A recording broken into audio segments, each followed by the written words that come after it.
Les gens sont très serrés dans l'auditoire. Mais essayez d'écouter la parole dans l'intérêt de ceux qui sont malades et de ceux qui souffrent de la maladie du péché.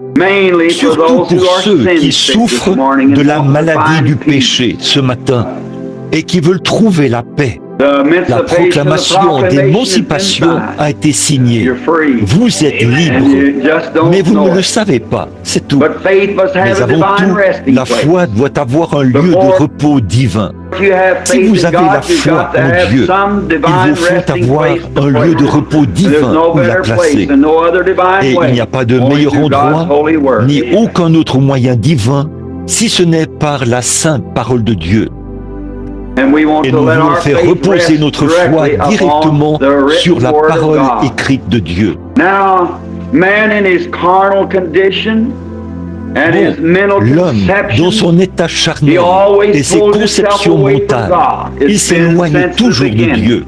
C'est depuis le commencement que l'homme désire ardemment voir de l'autre côté. Mais il est enfermé dans une prison. Parfois, ce sont les traditions des hommes qui l'y mettent, en ce sens que par des traditions de différentes formes et de différents motifs, ils enseignent comment adorer. Et il met les hommes en esclavage à travers ces traditions. Il en était ainsi depuis le commencement du monde. Il en a toujours été ainsi.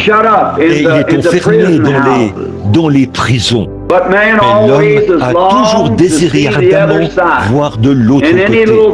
Et la moindre petite chose qui a l'air un peu surnaturelle, l'être humain se précipitera vers cela. Parce que c'est un genre de promesse de l'autre côté de la frontière, juste de l'autre côté du chemin.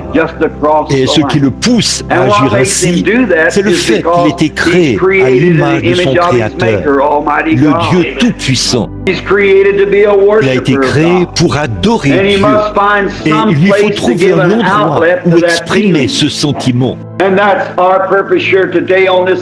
c'est notre but ici aujourd'hui, en ce matin de Pâques, vous présenter la vraie vérité de l'Évangile. Rien qui repose sur une personne, sur une organisation quelconque, sur un fondement quelconque, mais uniquement sur l'Évangile, sur les simples vérités de la Bible. Je crois que c'est la parole écrite de Dieu. Je la crois de toute mon âme, de tout mon cœur, de toute ma pensée et de tout mon être. Et c'est ce que je veux présenter à notre petite ville ici aujourd'hui.